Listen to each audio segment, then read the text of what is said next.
an absolute honor to be here. And the only benefit I have from not being there is I don't have the sheer terror of addressing an audience of 2,000. But I find this a very, very fascinating time for behavioral science, in particular as it applies to the workplace.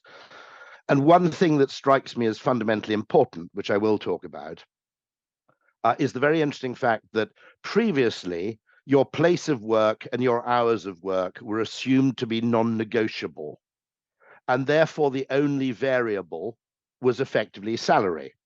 And in fact, labor economics is unbelievably crude. If you look at labor economics, the part of economics that looks at labor, it's an unbelievably crude measure. It's effectively that people sacrifice leisure in return for money, as though it's a complete bifurcated binary exchange. Whereas, of course, this is a nonsense. People derive huge amounts of meaning from their work. In many cases, some of the time, they can derive enjoyment from their work, although not quite so much when you're about to give a presentation to 2,000 people and 10 minutes beforehand your computer forces an update on you. Those moments aren't so good, but we can derive considerable pleasure from it. And also, of course, now post-COVID, where and when, as well as free time, I think there's the issue of free where and free when. In other words, work that you can perform at a time of your choosing and work that you can perform at a place of your choosing has a value that is part of the value exchange, along with that simple question of leisure. I learned this the hard way. I had a PA who was a single mum. And I said, look, I work eccentric hours. You have eccentric demands on your time. Let's just maximize this value exchange. I don't care if you're in the office at 9:30 in the morning because you'd rather take your son to work. On the other hand, I would send expenses and other admin to her home so she could do them at home after her son had gone to sleep. We just worked out a more intelligent value exchange. And the more variables you have, the more valuable the exchange can be. I find it bizarre that people who claim to be proponents of capitalism are hostile to flexible work, because I would argue the whole point of capitalism, it's a process of discovery where you discover ever more new and ingenious forms of exchanging value to mutual benefit. And therefore, adding variables to the work equation strikes me as absolutely a fundamental part of this. But I think the other reason why behavioral science is very interesting in this field is that quite often we learn things about consumers which are similarly, once categorized, applicable to employees. For example, a very simple thing which consumer capitalism has discovered, which marketers have discovered, is quite often people prefer a £10 Marks and Spencer's voucher to £10 in cash. Why would they do that? To an economist, this makes no sense. To the human brain, it makes perfect sense because a £10 Marks and Spencer's voucher or a £100 Marks and Spencer's voucher is guilt-free indulgence because you've got to spend it on Marks and Spencer's goods, whereas £100 in cash, you might want to spend it on luxuries, but when you do, you feel I should really be paying the gas bill with this. So one of the things I criticize modern business practice for is the gradual erosion of perks. Actually, kind of imposed indulgence is not only very tax efficient, it's disproportionately appreciated. And over time, we've got rid of all those things like the company car, the training course, the other things, because the finance department think it's rational to do this. What this has largely meant, actually, is vast extraction from the workforce towards the share owners, with the return that working has become increasingly less rewarding because it's become more and more transactional exchange. So I think there are huge learnings you can derive from consumer marketing, where the insights are equally applicable to how you treat employees and colleagues. No better example, in fact, being this, which is from the New Zealand neuroscientist David Rock. It's his SCARF model. I often call it a checklist of things that economists don't understand. You could call it a checklist of things that finance don't understand. But there are 5 things that have enormous emotional currency to any person, but which don't appear on an economic model of kind of, of exchange. They're not really factored in any purely economic or financial model, and yet in many cases they're the prime drivers, often unconscious, of what makes humans committed, what makes them happy, what makes them work harder, what makes them go the extra mile, what makes them collaborate. Now, what's interesting about this is I've used it extensively in consumer marketing. You might argue that a product like the American Express card offers, three of those categories. Certainly relatedness, member since '93. We acknowledge your past relationship. Okay, that would be a kind of reciprocality, you might want to call it. Okay, status. Undoubtedly, the American Express card was, intrinsically there was a component of status to which card you paid. And I've used this model for ages in consumer marketing without realizing that its real application and its most common use, in fact, probably its origins, were actually in HR practice. And it's called the SCARF model because it's a mnemonic, and you probably all know this. Status, certainty. Status is one of the problems, by the way, of woke capitalism, I would argue, is that you can make financial redistribution feel good to the people who are actually giving their money to someone else. That's philanthropy. You cannot allow someone to relinquish status and feel good about it. We need to be very, very cautious about this because status, much more than money, is a kind of zero sum or negative sum game. Certainty, I've used this extensively in travel economics by pointing out that the best investment that London Transport ever made was putting effectively dot matrix displays on the platform. That's because we'd rather wait 10 minutes for a train knowing it's coming in 10 minutes than wait 5 minutes for a train not knowing when it's going to arrive.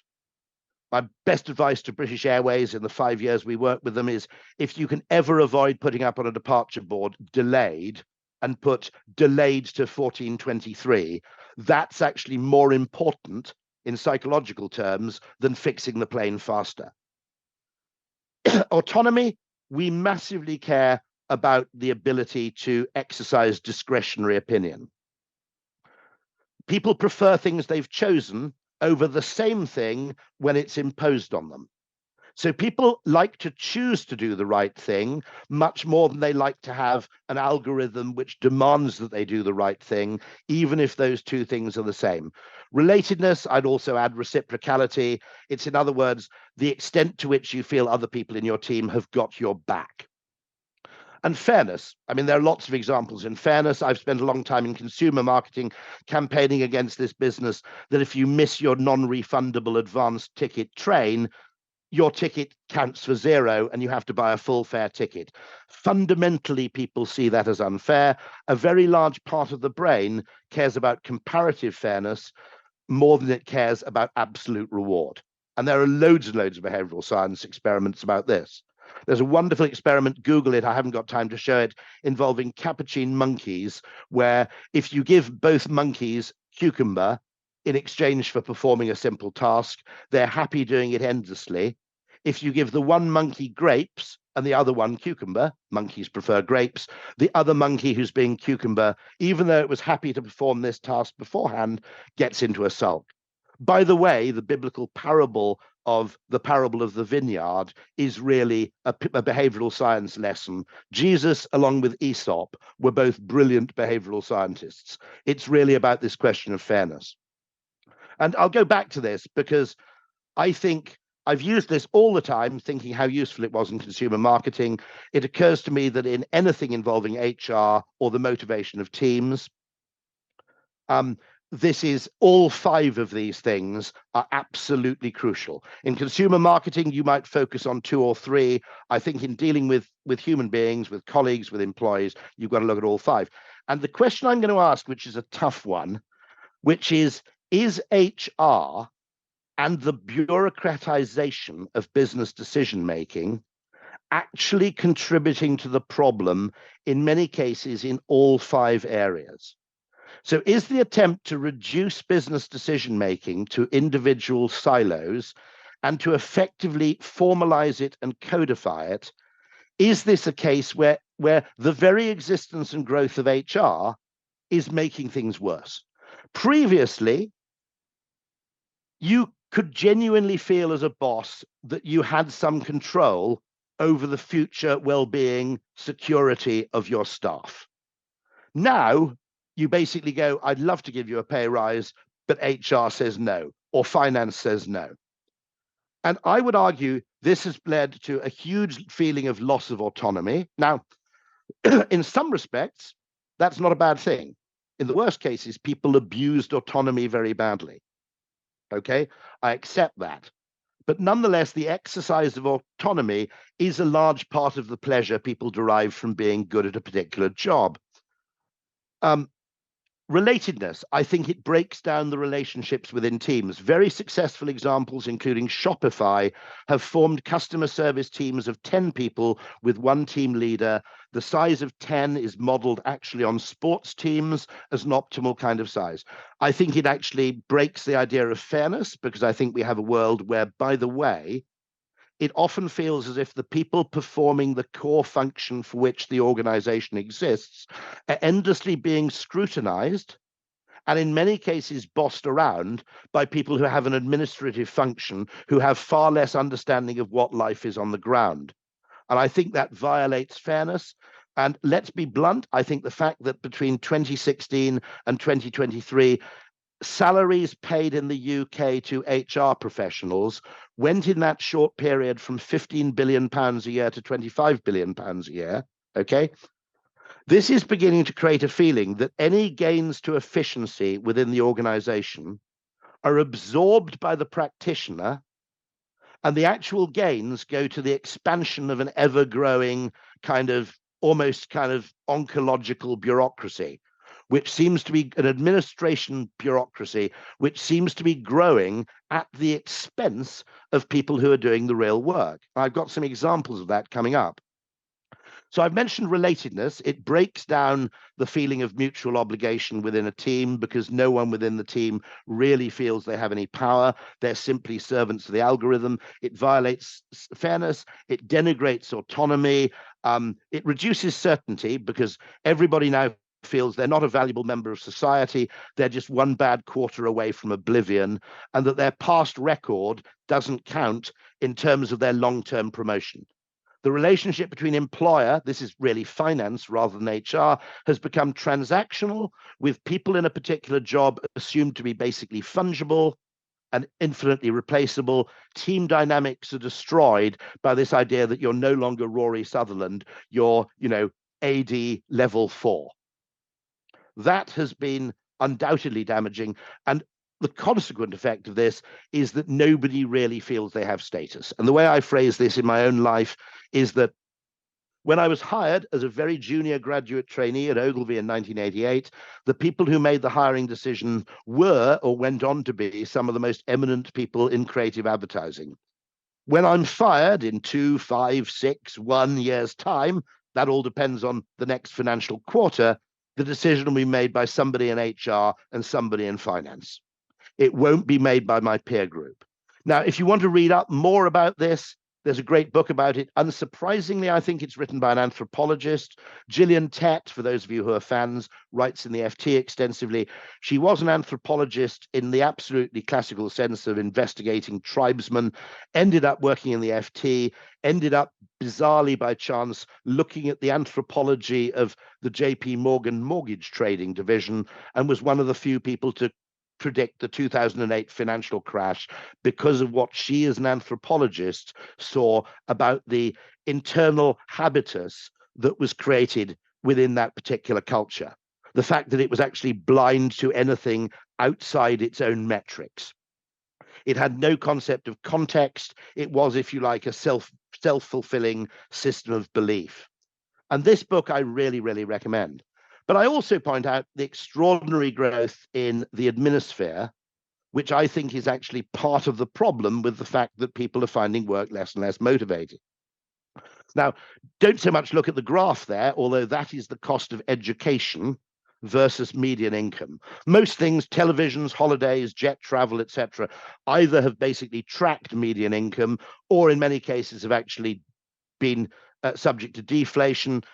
Look at higher education. It's effectively an extractive kind of luxury goods business in the United States.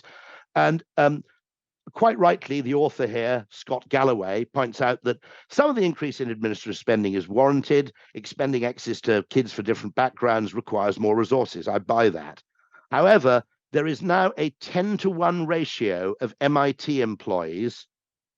Okay, there are 10 times as many MIT employees involved in administration as there are people who actually teach.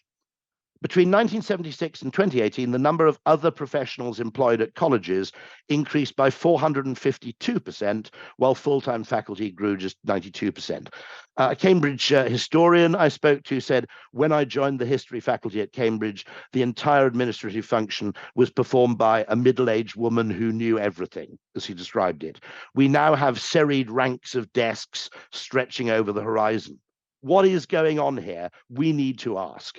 I wrote about this in The Spectator, and I wrote that in every organization, whether in the public or private sector, a great inversion has taken place where the people who do actual useful work, from surgeons to call center staff, find themselves working at the behest of a vast army of box tickers and pen pushers who demand that they conform to a host of metrics and proxy targets, not in fact to improve the patient experience, but largely so their contribution can fit into a cell on a spreadsheet or a bullet point in a presentation to stockholders.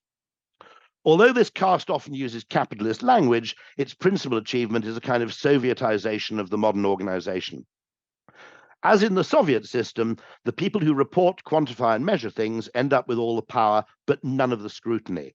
Rather than fostering motivated teams and trusting them to make decisions, every job is reduced to an algorithm, with the participants treated as wholly interchangeable components in that process. Although beadily focused on the output of productive staff, the administrative caste effectively marks its own homework when it comes to its own activities. Now, of 10% of the significance is that I wrote that. The real significance lies in the comments page. Now, I accept the fact that The Spectator is not entirely representative in terms of the UK population, even in terms of its online readership, which is obviously more diverse than its paper readership. There were hundreds of posts there from hospital consultants, people eminent in their field, who left their employment largely because they felt that the administrator was actually preventing them from doing their job. That was their rational explanation. I would also argue that the administrator was diminishing all the scarf values that they would have enjoyed 20 or 30 years ago. To take an extreme example, I had a friend who left MI6 because of his irritation at the level of bureaucratic procedure. You know, if basically James Bond is getting sick of the box ticking, I think you do have a problem here, and nobody's really addressing it because, as I said, I think these functions mark their own homework. And I think this is just an important thing to understand.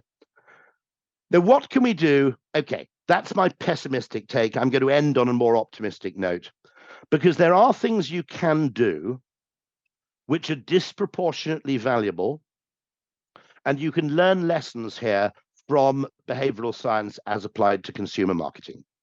And one of those things is that if you do one thing distinctively and differentiatedly well,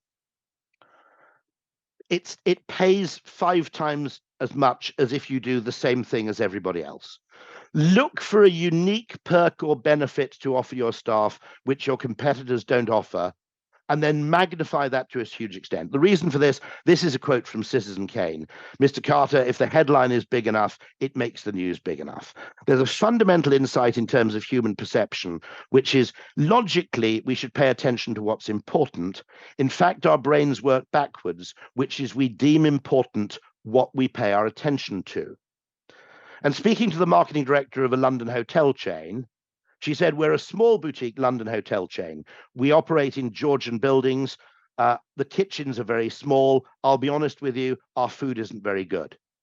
What do we do about the food? And everybody's conventional answer is, we need to improve the food. She said, no, we don't talk about the food. We talk about the cocktails.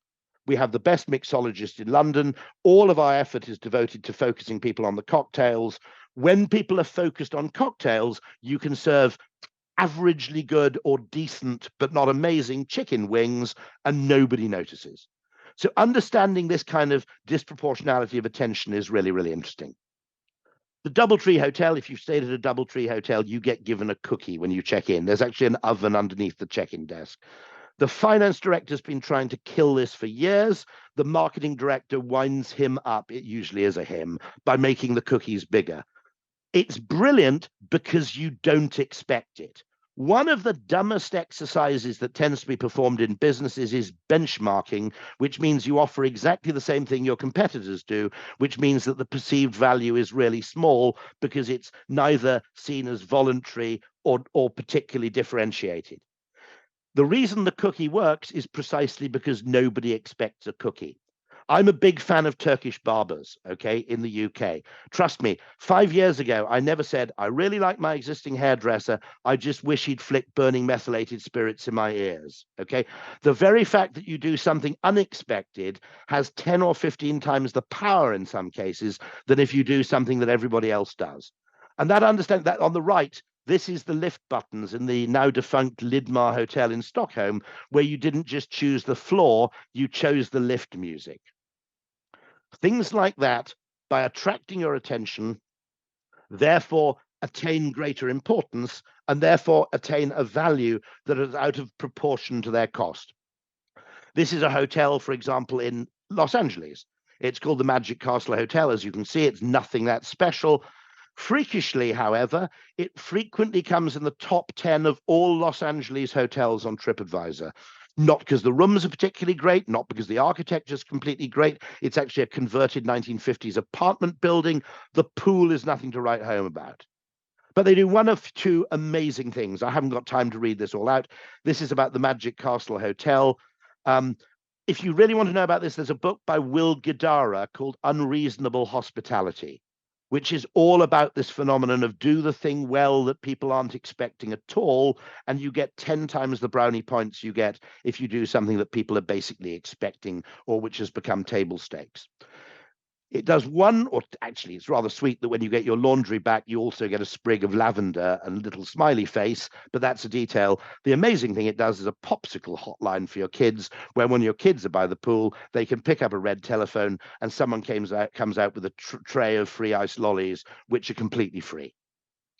That's a rounding error in terms of their costs, although I bet the financial director's trying to kill it all the same. It's an absolute slam dunk. It's a killer in terms of customer experience. And so this cartoon from Mark Cartoonist, I think, makes a fantastic point here. We should differentiate our brand just as long as we differentiate in exactly the same way as all of our competitors. That's what benchmarking exercises are often about. And so there's some other theory behind this. It's called the Kano model. And the Kano model, from a Japanese chap called Professor Kano at the University of Tokyo, he worked a lot with the consumer electronics industry. Another case where I think HR can learn a lot from consumer marketing, and found that products basically have three components. There's must-have components, table stakes. If you buy a brand of milk and the carton always leaks, you'll never buy it again. It doesn't matter how good the milk is, doesn't matter what else you do, you're not going to have a business. That's what you might call a must-be function. Then there are what you might call one-dimensional functions. They're called performance attributes, how good the milk is. And generally those improve linearly. Customer satisfaction improves kind of linearly with improvement in performance, but it's kind of there's a law of diminishing returns. And finally, in the consumer electronics industry, this was famously the cassette deck eject mechanism. Or if you're younger, the DVD eject mechanism, or if you're younger still, it's what the hell is a DVD? But it was usually those things are not, they're surprisingly orthogonal and surprisingly tangential to the core function of what we see as a product. Cookies don't have much to do with hotel hospitality. That's precisely why they're magical. Buying a cassette deck in the 1980s, you press the eject button, and if it hissed open with a counterbalanced mechanism with a kind of a kind of hydraulic counterbalance, you thought, ooh, that's gorgeous. And if it just went clack, you thought, that's a terrible cassette deck. I'm not even going to give it house room. So one of the things I think we're failing on in HR is we're not looking for delight attributes. We're sometimes looking for things like bonus and salary, which are kind of one-dimensional. Sometimes we're neglecting even the very basics, I think, of being a reasonable employer. But we're also missing out on what used to be those abundant treats and extravagances, the guilt-free indulgence I was talking to you at the beginning of this talk. Sorry, if you Google if you Google these two words, emotional efficiency, you'll find on the whole of the web they barely occur. When you're trying to do something that appeals to human beings, the thing you're trying to maximize is not economic efficiency or mechanistic efficiency, it's emotional efficiency. What gives you the biggest impact on the recipient emotionally for the smallest amount of possible resources? I would argue in many cases, money has a remarkably low level of emotional efficiency. Yes, people like it, everybody likes it, but it's the most costly way of actually creating motivation once you've reached this kind of reasonable threshold. There are brilliant ideas that optimize emotional efficiency. I mentioned certainty in the scarf model. What Uber realized was that how long you waited for your cab was less important than your level of certainty in knowing when the cab was going to turn up and knowing where it was. There are brilliant creative cases where you can turn a weakness into a strength. Night Nurse was developed as a cold and flu remedy. It had the unfortunate side effect that it sent people to sleep until a genius person said, if we position it as a nighttime cold and flu remedy, the fact that it actually sends you to sleep isn't a bug, it's actually a feature. There are ways in which this costs £20 billion. It's an engineering, it's a rational investment in building a completely new railway line. This cost about £100 million, but it carries as many people every day. It's the overground. The reason it costs so little is most of those tracks already existed, but people, because it didn't appear on the tube map and didn't have a brand identity, nobody could make sense of how to use it. This was literally a case where you created, I would argue, £20 billion worth of infrastructure, mostly with ink and pixels and psychology, rather than with tunneling equipment. We forget the fact that actually, in many cases, psychological solutions to problems are much more efficient and much less expensive. Take the existing infrastructure and make people want to use it is a much, much cheaper solution than build new infrastructure. As I always say, to your finance director, money is a number. To employees, money is a feeling, with all the non-linearities and butterfly effects that makes possible. But there's a fundamental bias within all organizations, which is that rational people, the engineers, the coders, the finance people get to the problem first. They get to define the problem first in their own language, and then they start defining the solution in terms of their own particular skill set. If you have a creative suggestion, you have to present it to rational people for approval. Fine, that's not wrong. It never happens the other way around. You never get people going, I think the answer is 7.5, but before I present that to the board, I'm going to show it to some wacky people to see if they've got a better idea. There's a fundamental imbalance here between our focus on rational, quantitative, and reductionist solutions and our search for creative, imaginative, differentiated, and exciting psychological solutions. Maybe I have a tip. According to Herodotus, the ancient Persians, whenever they debated a matter of great import, they used to debate it twice. They debate it once while sober and once while drunk, and only if they agreed in both states would they actually proceed with the course of action. I'm not suggesting you necessarily adopt that literally in your own organizations, although it would be fun. What I am suggesting is we need to have a better system for problem definition, which treats creativity in parallel with quantification rather than making it subordinate to quantification, and understands that creativity isn't an alternative to rationality. It's actually an added strength. It's a turbo. It's effectively an enhancement, a complement. So with that said, I can offer a course in precisely that kind of creativity if you're interested. My colleagues in the behavioral science practice write extensively. Here are some of their books, in many cases best-selling books, which we've produced from a group of only 15 employees. I'd really recommend you read those. And finally, this has been me, 1 minute early, as I was requested to be, and it's a pleasure to speak to you, and I'm only apologizing that I can't be with you in person. But thank you very much indeed.